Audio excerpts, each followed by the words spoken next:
Welcome to Equilibrium Echoes, the podcast where we delve into the transformative power of your inner world on your relationships.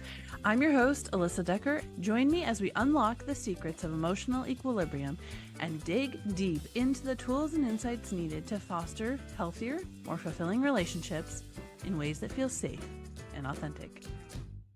Welcome back to Equilibrium Echoes. I'm your host, Alyssa Decker. Thanks so much for joining me for another exciting episode. And listen, this is episode 13. 13. I can hardly believe it. We have had some amazing guests with a lot of amazing expertise to share. And the next 10 episodes or so will not disappoint. But today, you just have me because I wanted to really dig into something that has been coming up a lot for me in my conversations with people and on social media and with clients and outside of this podcast.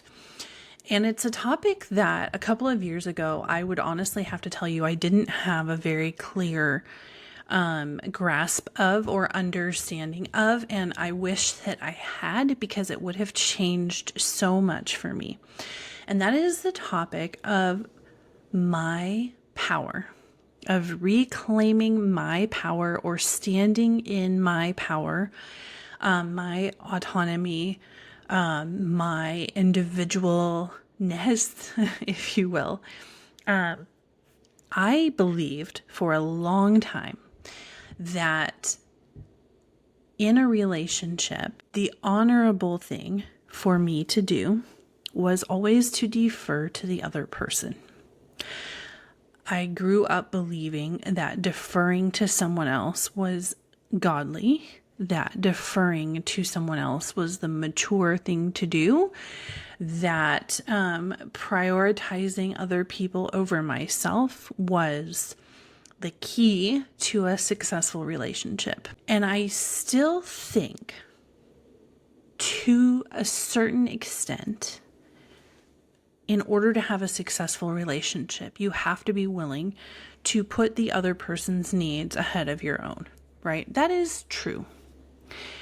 But I think we get lost in this a little bit. And when I say lost, I mean that sometimes I think we completely lose ourselves.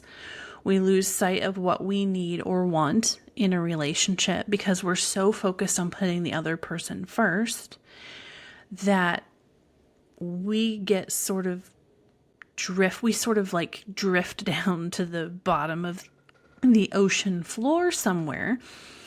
And we start having these feelings of resentment or anxiety or stress or depression. And we don't know why, because it seems like our relationship is going well. Like the other person seems to appreciate us or delight in us or doesn't. But we don't really know what happened. And in my marriage, at the end of 19 years, I took a really honest look at myself and said, who is Alyssa? And the truth was, I did not know, because I had spent 19 years trying so desperately to meet all of his needs, to prioritize him in every way I could, that I had become like a shell of myself. I didn't even recognize myself. And if you had asked me, who is Alyssa? What lights you up? What makes you happy? I probably would have given you some pat answer, like some trite explanation. But the truth is, I didn't know, and I could not have told you. That is not how it's supposed to work. Okay. And if you grew up, especially if you grew up in conservative Christianity, it might feel like that is how it's supposed to work. So I want to kind of define this a little bit, because my goal is not to encourage you to prioritize yourself above all else in every relationship, right? That can definitely turn into selfishness and it doesn't promote healthy connection. But what I do want you to do is prioritize yourself enough that you then can give of yourself to the other person. You can prioritize them. You can meet their needs. You can come to the relationship healthy and ready for deep emotional connection without sacrificing yourself in the process. And it's a dance. Like, we have to have both. So first, let's talk about, what does it actually mean to stand in your power or to reclaim your power? What do we mean when we say that? Because that is said a lot on social media, especially in mental health conversations. Okay, so here's my interpretation. Standing in your power simply means this: I know who I am. I know my worth. I know what I want, and that matters. And I am willing to do some uncomfortable things, to make some uncomfortable decisions, to choose things that may not be the easiest path in order to take care of me. And I'm not going to let you walk all over me to get your needs met, right? I exist apart from you, and I choose to partner with you, right?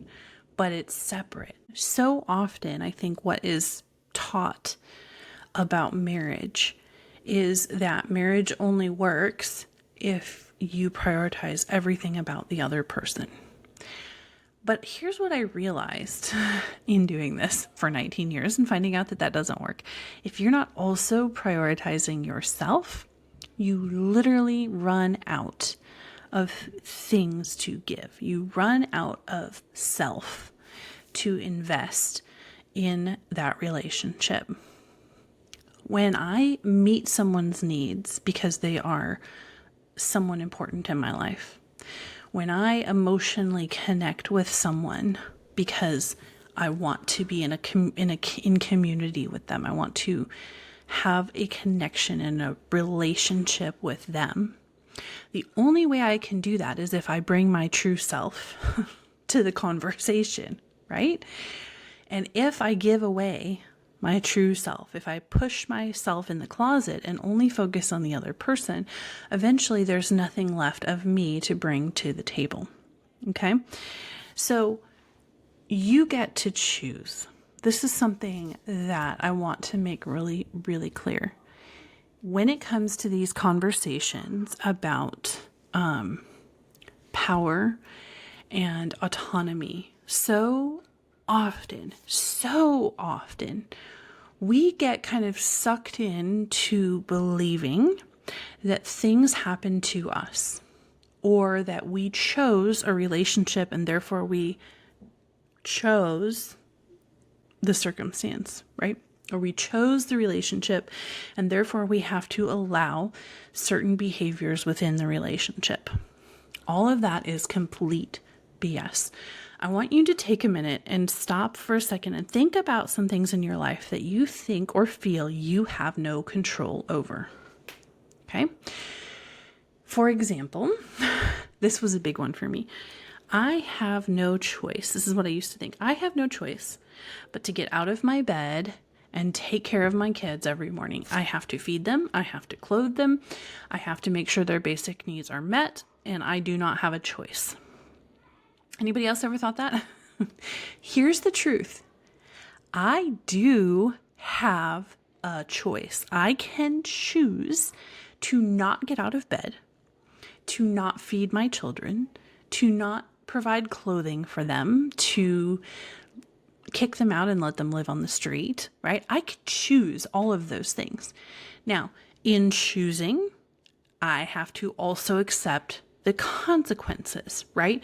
If I choose to kick my 9-year-old and out and let him live on the street because I no longer want to provide for his basic needs, there will be consequences for that choice, right? I could lose custody of him. I could end up in jail, like all sorts of things. But the truth is, I have a choice. I wake up every day and I have a choice to not murder everyone who makes me mad. I could actually do that. The consequences would be I would spend the rest of my life in jail, right? Dealing with a whole lot of emotional baggage and trauma and all sorts of things, not to mention the pain I would inflict on those other people and their families. But I have a choice.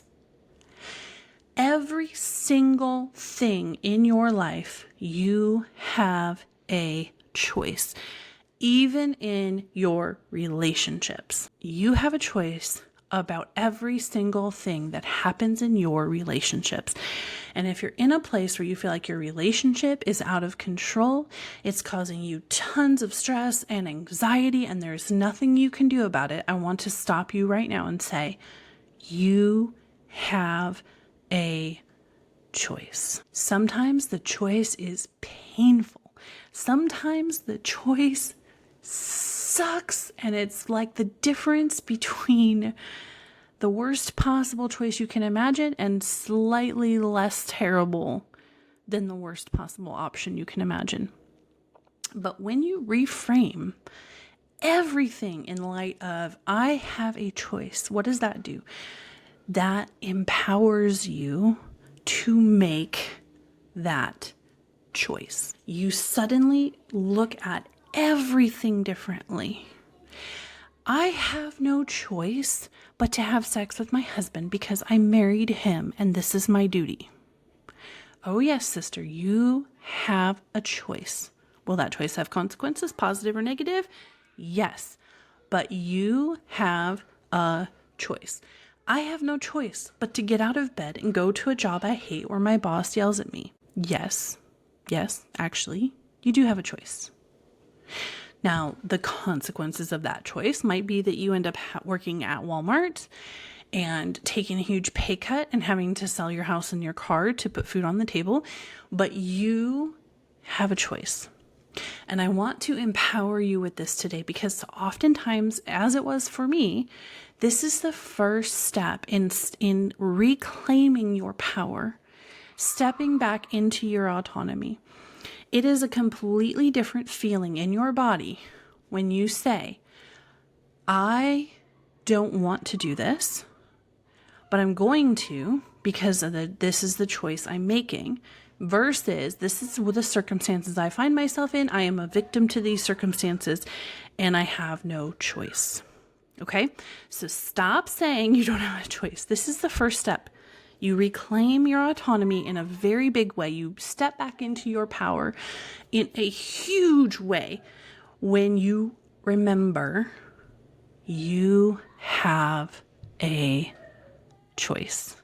And my friend, if you're listening to this, I just want you to know, no matter how hard your choices may be, and no matter how crappy your options may seem, it is always better to have a choice than to have none. Okay, so let's get into some other ways in which you can step back into your power and re-find yourself, reclaim yourself in the middle of some really difficult relationships or some really difficult circumstances, or maybe you're just starting to lose yourself and it's time to find yourself again. Okay, so I want to give you 3 specific ways that you can reclaim your power and your autonomy and start walking in your power again.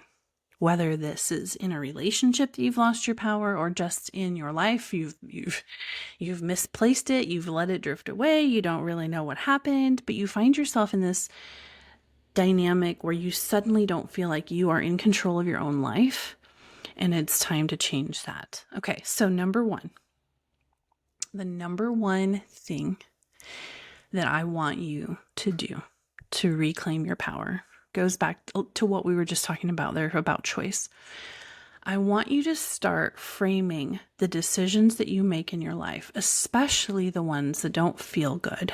I want you to start reframing them as choices. So when you're doing something and you have this thought, I don't have a choice about this, I want you to start saying, I am actually choosing to do this, right? You have a boss at work who is really high conflict and likes to be critical, and is not very fun to be around. You wake up every morning and you drag yourself to work feeling like you have no choice. Let's reframe that. I want you to start saying, I have a choice right now to keep my job or to lose my job. I have a choice to go to work or to not go to work. I have a choice to find a different job or not find a different job. I have a choice to complain about my boss or not complain about my boss. I have a chance to listen to what my boss says or not listen to what my boss says. Today I choose to get up and go to work because I want to pay for this house, because I want to provide for my children, because this feels like the right decision for today. Whatever your reasons are, I want you to start framing in your own mind everything that you do as a choice. I have a choice. This might feel hard. This might feel ridiculous. This might feel painful, but I am choosing this. I am choosing this. With the exception of some very large tragedies, we choose. We always choose, right? We may not choose something like the death of a loved one or an act of violence perpetuated against us, but short of some sort of tragic event, we choose. So I want you to start changing your mindset. Instead of feeling like I have to get up and drag myself to work, I want you to start thinking, I am making a choice to get up and go to work because of that paycheck at the end of the week. I am making a choice to get up and go to work because it's easier than finding another job. I'm making a choice to hang out with this friend that always makes me feel like crap because I'm worried that I won't have anyone else to hang out with. Ooh, stepped on a few toes there, didn't I? Okay, so number one, you always have a choice. Number two, how we reclaim our power. Number two, we change the balance. We change the dynamic. So this piggybacks off of we always have a choice, right? But a lot of times in our relationships, when we have lost our power, we're not walking in our power, we're not claiming our autonomy, we're just kind of drifting along and letting life happen to us. We allow our relationships to sort of drift as well. We allow people to treat us however they want to treat us, right? We allow that boss to say what he wants to say. We allow our spouse to say whatever they want to say. We feel like we are required to take it when someone says something hurtful or negative to us. And I want you to fully grasp this idea that you have the power to change the dynamic. You have the power to change the balance in your relationship. And what this looks like sometimes, very often, is upsetting the apple cart a little bit. Someone is treating you poorly, and suddenly you start calling them on it. You start pointing out their behavior and asking them to address it. You start walking out of the room when someone mistreats you. You start having your own back and standing up for yourself. You change the balance in a conversation. And if you don't follow me on social media yet, at Coaching with Alyssa 614 on Instagram, what I do on Instagram every day is give out lots of practical strategies and tips for doing exactly this. Like I give, this is what you do when this happens in your relationships. But what you want to do when you're trying to reshift the balance in a relationship is do something that you've never done before, or do something unexpected that's going to cause the other person to stop in surprise or shock, maybe, and force them to examine exactly what is happening, exactly what they're doing. So for example, if you're at work, your boss is yelling at you because whatever, you didn't do the project exactly the way he wanted it, you forgot to double space or whatever. And he says something like, I told you 5 times how to do this. You're such an idiot. Are you ever going to get it right? Ask a question. Instead of just standing there and taking it, ask a question. Say something like, how did you arrive at that conclusion? And he's going to go, what? What conclusion? The conclusion that I'm an idiot. See what he says, right? Stop being afraid of what other people are going to say. I guarantee you what that boss is going to say. First of all, if he or she can actually pick their jaw up off the floor, they're going to say something, if they can come up with anything to say at all, that doesn't hurt any worse than what they've already said. But at least what you've done is you've made them stop and defend their position, right? What you're saying is, I am no longer going to take your word for it that I'm an idiot. And if you're going to choose to believe that, I would like to know why. Do you see how this shifts the balance of power in a conversation? And here's the beautiful thing.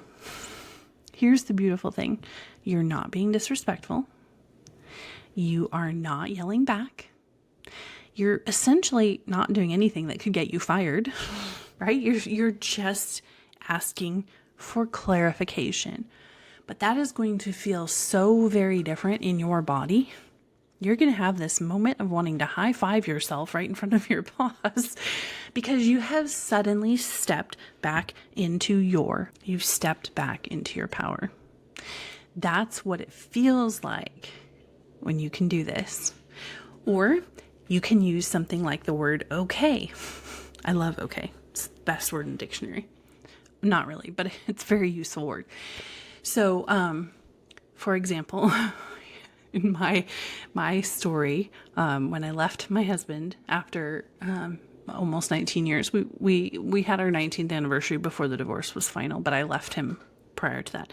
Anyway, he used to come show up at my door and repetitively reiterate all of the things that he was hurt and offended and bothered by, and how completely short I was falling at meeting his expectations and his needs, and all of the moral obligations that he thought that I had, and so on and so forth. And so as I was walking through this process of learning to regain my power and my autonomy in this relationship, I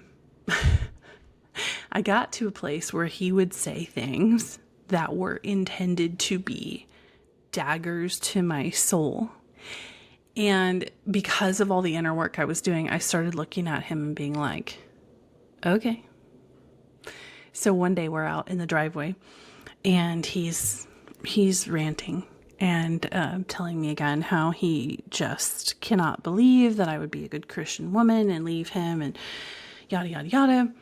And, telling me that I couldn't possibly be a good Christian woman and have left him. And he said to me, he's like, well, I guess I'm just never going to understand what possibly went on in your mind to think that any of this is okay. And I looked at him. And granted, now guys, I want you to know, I was terrified. Okay, I was scared. Like I was shaking. Every bit of my body on the inside was shaking in terror because I still had a lot of trauma to deal with. Okay, but I looked at him and I just opened my mouth and I said one word, okay. And he's like, what do you mean, okay? And I said, I think you're right. Okay, I can accept that you're never going to understand why I left you. Oh my goodness. Guy, I can't even tell you the feeling in my body, the how amazing that felt. I refuse to get sucked into his argument. I refuse to internalize his insults. I refuse to buy into his narrative. I simply gave him space and accepted that that was the way he was choosing to handle things and look at things. And I did it all with one word. And he was speechless. Like he had no rebuttal. He had no words to come back at me with because he was looking for a fight. He wanted me to say anything that would allow him to then hit me over the head even harder. And instead, I agreed with him. I took my power back, and in a completely non-confrontational, non-escalating kind of way, I made it very clear that I was not going to participate in the relationship dynamic that he wanted to have. That there were many other experiences like that, but that one moment, that one experience changed everything for me, because I walked inside, and even though I was shaking and my stomach was in knots and my palms were still sweaty and I was having all of the physiological responses to being completely triggered by this deep trauma that wasn't yet healed, I felt so good in that moment. I felt empowered. I was like, I can do this. I can have my own back. I can stand up for me. And I don't have to do it on anyone else's terms. That is the best feeling. So change the balance of power. Change the balance, the dynamic, the whatever you want to call it, in your relationships by changing how you show up, by coming to the conversation saying, this is what I will accept. This is what I will not accept. If you want to insult me, you're going to have to tell me why. Like, here we go. We are doing this, and I am not taking a back seat in my own life anymore. Okay. The third thing that you can do to reclaim your power and start having your own back, standing up for yourself. And there are many, many more, but these are the three, or this is the last one we're going to cover in this episode. And that is to stop buying in. Now, here's what I mean by that. Stop believing that just because someone said it means it's true. Stop believing that because someone else believes something about you, that they're right. Stop believing that just because someone calls you an idiot, that must mean on some level, in some way, you're an idiot. Stop buying in. I want you to think about this for a minute. Why is it that insults work? Why do insults work? Why do people insult other people? Why? Why do you think? I'll tell you why. It's because it makes them feel powerful, or it makes them feel in control, or it makes them feel better than. It's meeting some sort of need in them, either for power or for control or for affirmation of themselves, like I'm better than you, I can do something better than you, that sort of thing. When someone insults you, the root of it is they're doing that to meet a need inside of themselves. Because if you think about it for a second, really emotionally healthy people who don't have unhealed trauma, who have healthy relationships, who have a great relationship with themselves, who have their own back, who are happy with their lives and the way their lives are going, these are not the people that walk around hurling insults, okay? Hurt people. You've heard this before. It's true. It's so true. So when someone says something about you or to you, they insult you in some way. They're doing it because of a need or a hurt in them. So that's the first thing, is to realize that it's not really about you at all. But what we so often do is we buy in and we say, oh, that person thinks that I'm an idiot. Huh. Maybe there's a part of me that's really stupid. Maybe there's a part of me that really should have seen that coming. Maybe I am the person they say I am. We buy in. We give credence. We give credit. We give validation to what they just said. And that is what makes it feel bad. That's what creates the emotion of shame or the emotion of rejection or the pain of feeling like that person is out to get us, right? Or that person doesn't respect us or that person, whatever. The fact that we give it meaning, we give it validation, we accept what they have said as having some impact or bearing on us and our lives is what creates the emotion. So if I said to you, you look really stupid in that red shirt, and you know you're wearing a blue shirt, are you going to be in the least bit offended that I just insulted your red shirt? Of course not. You're going to be thinking, what is wrong with Alyssa today that she thinks I'm wearing a red shirt? Like, does she need to get her eyes checked? Is she colorblind? Like, what am I missing here? Because I am not wearing a red shirt. Okay. Now, if I say that to you, you look really dumb in that red shirt. You look really fat. Like your side boobs really show in that red shirt. Okay. And you are wearing a red shirt. You're more than likely going to assign some meaning. You're going to buy into what I said in some way, shape, or form, and you're going to go in the bathroom and you're going to look to see if you have side boobs or back boobs and you look fat in the red shirt, right? See how it's a completely different experience if you're wearing a red shirt versus if you're wearing a blue shirt when I insult you the way you look in the red shirt. So when someone says something to us, if we can reframe it in our minds to this scenario of I'm wearing a blue shirt and they're saying I'm wearing a red shirt, what is their problem? It takes the emotion out of it. Like, it keeps us from getting sucked into the shame or the self-doubt or the painful experience of being told we look stupid and fat in red shirts. Does that make sense? I hope that's making sense.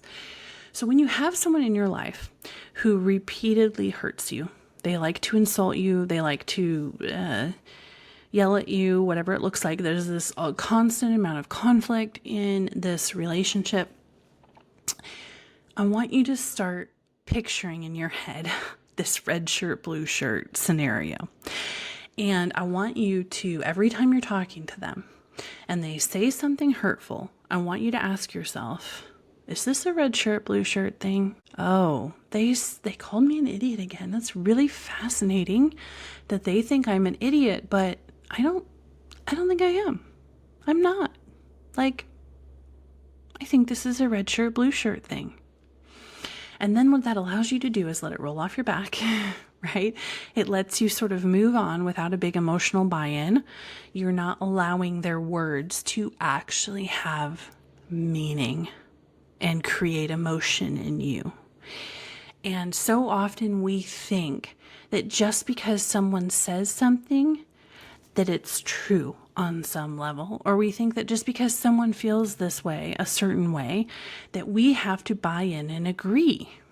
And that is categorically untrue. In fact, I would say that apart from maybe a dozen or so people who are the closest to me in my life, who truly know me, that I allowed them to speak into my life, apart from those dozen or so people, most of the time when someone says something to me, I find it's usually not true, or at least not the complete story, because they don't know me. So if it's not coming from your bestie or your close friends or your therapist or your coach, there's a very high probability that it's either not true or only partially true. So start working on choosing to not just automatically buy in, but start examining those things that were said and decide, is this really true? Do I believe this? Is this really who I am? And if not, okay, they're insulting my red shirt, but I'm wearing a blue shirt, so guess it's their problem and not my problem. And when you can separate the emotion, the painful experience of someone saying something negative about you or to you, from when you could separate the emotion from the words, and you realize that you have the ability to decide if you're going to allow them to make you feel anything. If you're going to allow any emotion at all to be connected to their words, that is powerful. That is powerful. They don't get to have a say if they don't know you.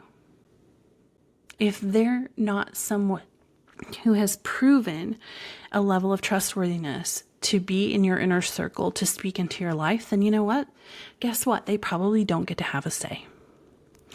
So I want to encourage you, if you're feeling like your relationships are driving your life instead of you driving your life, take back your power. It's going to be hard and it's going to be uncomfortable, but it is so worth it. You get to choose every time. Everything in every way, you get to choose. You can change the balance in your relationship. Start making the other person defend what they're saying to you. Start throwing what they're saying back at them, lobbing the ball back and making them respond to you rather than just taking what they're saying. And thirdly, stop buying in to everything everyone says and start remembering red shirt, blue shirt. If someone insults how I look in a red shirt, but I'm wearing a blue shirt, the problem is not mine. Okay, I hope that was helpful. This is just a little tiny taste of what I do inside my coaching programs. In Peaceful Resolve Coaching, I sit with you and I hear about your relationships. We talk about what is going on in your relationships, whether it's with a partner or a spouse or a boss or a parent or an adult child or whatever that relationship may be. And we break it down. How do you take your power back in this relationship? How do you start holding the other person accountable in a healthy way? How do you have boundaries and defend them in a way that feels safe and authentic? How do you show up for yourself in a way that not only makes you feel amazing in your own body, proud of yourself, but also affects the relationship dynamic in every relationship in your life? Because when you show up differently and you feel good in your own body and you have your own back and you have emotional health, emotional equilibrium, and you have your autonomy and you have your traumas healed, that changes every relationship that you are part of. And you wake up feeling amazing in your own body. You wake up being your own best friend, having your own back. And then out of that overflow, you can pour into other people and invest in your relationships in a completely healthy and authentic way. So if that sounds amazing, if any of this has been resonating with you, go to coachingwithalyssa.com. Book a connection call. I would love to talk to you about how I can help you in this journey and how we can work together to bring transformation to you and to your relationships. Thanks for listening, and I'll see you soon in the next episode of Equilibrium Echoes. Thanks for joining me for another episode of Equilibrium Echoes. If you would like to learn more about the podcast, visit www.coachingwithalyssa.com/podcast. And while you're there, book your free consultation and download the preview of my new book, Marriage is Hard and Other Lies I Believed. I'll see you in the next episode.